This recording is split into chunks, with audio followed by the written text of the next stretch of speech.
The world of wearable tech has been transformed that how we live, tracking health, staying connected, and even keeping us safe. And if you are in the Apple ecosystem and considering to buy a new Apple Watch in 2025, well, I know that choosing Apple Watch sometimes it's not just about the price. It is mostly going to be how it fits into your life. Today, I'm going to help you to find out which one of these series lineup is the best option for you, breaking down the key differences, the strengths, and even the drawbacks so you can make the smart decision for yourself. The Apple Watch has been through the years and through the series model has become a lifestyle. Whether you are into productivity, fitness, or a style, there is a matchable option in Apple Watch for you. And other things is, I know that choosing between the Apple Watch series and the SE's lineup is going to feel complicated, but I'm going to simplify it for you in just a few minutes.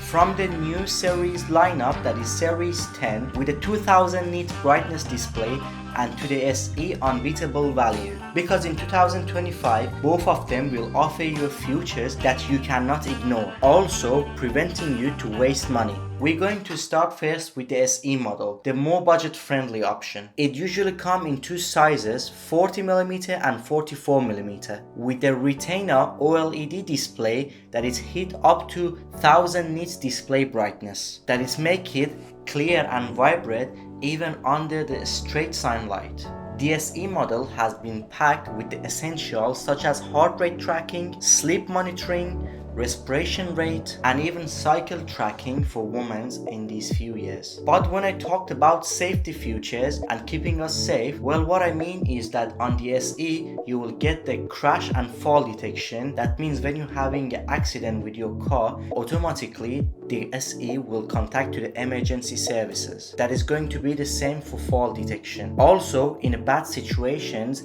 it includes international emergency calls. And for durability, it is up to 50 meters water resistance, that is make it perfect for the people who are in the water, such as swimmers. With the S8 chip, everything going to launch quickly and also more quickly answers from Siri. After all of these, we come to the battery life, and in these months I can tell you that the battery is perfect for 16 to 15 hours. Most of the times I charge it before I go to the bed, that I get my sleep tracking and also through my day-to-day life, and after that the next evening I will put it on charge again. This is how that the SE delivers the incredible functionalities without you want to empty your bank. Now we're diving into the series lineup, that is the premium lineup for the Apple Watches. To make it simplify for you, it is exactly like the iPhone 16 base models and the Pro and the Pro Max models. But in the case of watches, I can tell you that SE is the base model and the series lineup is going to be the Pro's model,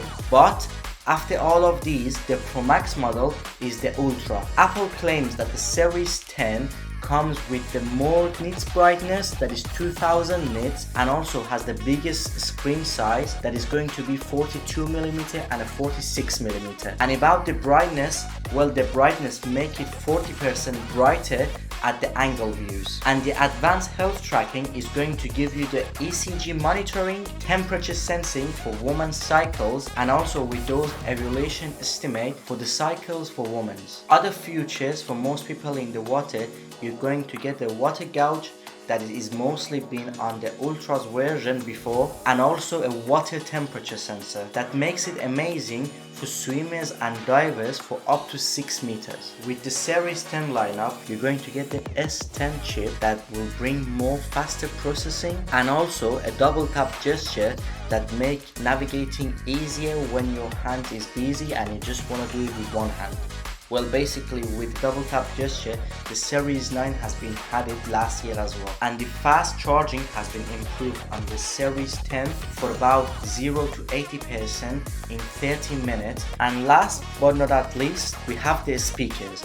Well, the only Apple Watch until now that they put speakers on, and you're going to get the media playback or whatever you think of. And not to mention that the quality of the speakers are pretty good and they have a loud sound. I know that you think the series lineup, it sounds perfect, but does it really worth the double of the price for these watches? I'm going to compare them hand to hand that you see it yourself. As I was saying, the SE has about 1000 nit display, and also the series 10 has 2000 nit display, that both of them are pretty good for outside and even day-to-day life. But if you are a person that you always working out outside, running, cycling, and you keep looking at your watch that you can see everything more clearly, well, on the screen brightness, the series 10 is the winner. And also not to mention that the bezels on the series model are much more narrower and you can see all of the screen.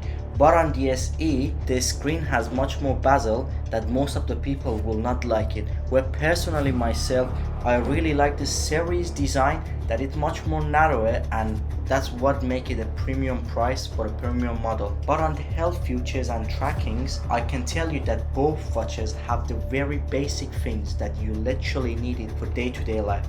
While you want to do some activities, both watches can do. You want to track heart rate, still the same. For sleep tracking, both can do as well. But on the series lineup, most of the times you get the blood oxygen level that you never get it on SE. But first you have to think, are you really a person that you care and you be bothered by the oxygen level? Or even on the other hand, are you a person that really going to care about the ECG monitoring and going to use it every day? Basically, if I want to gather everything together, I can tell that both watches give you everything on the health and tracking fitness features. But if you are someone so much into tracking your health, well, it gives you some features that you might need it in your life.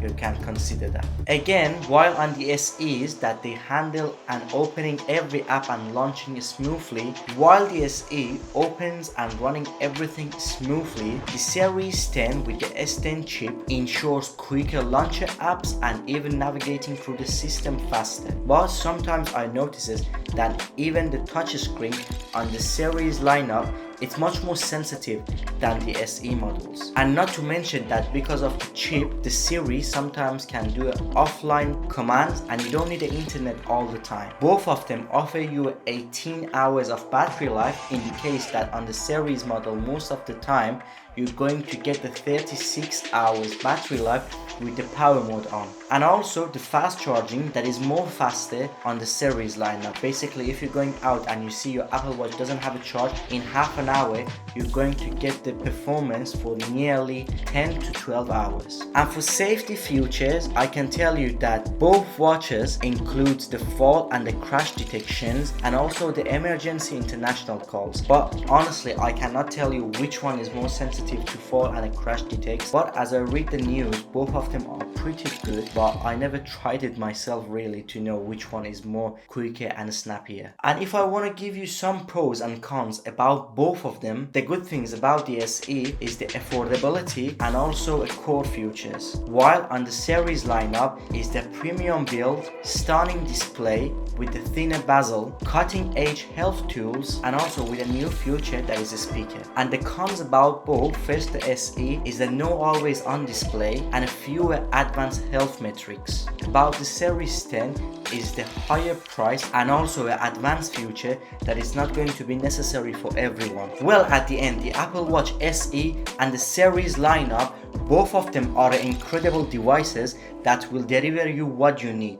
But sometimes 90% of the people are good to go with the SE, but the rest of the 10% they will choose the series model or even the Ultra. So if you are looking for an entry point with the reliable features, the SE is unbeatable. And if you are a person who has an iPhone Pro, well, I can tell you looking for the best, and the series lineup is going to be the one for you. But again, not to mention that, think about the features you're going to get with it and using it. Now, which side are you leaning toward? Is it going to be the SE, the series lineup, or even the Ultra? And keep that in mind, we didn't cover the Ultra in this video, but we are going to do it in the future.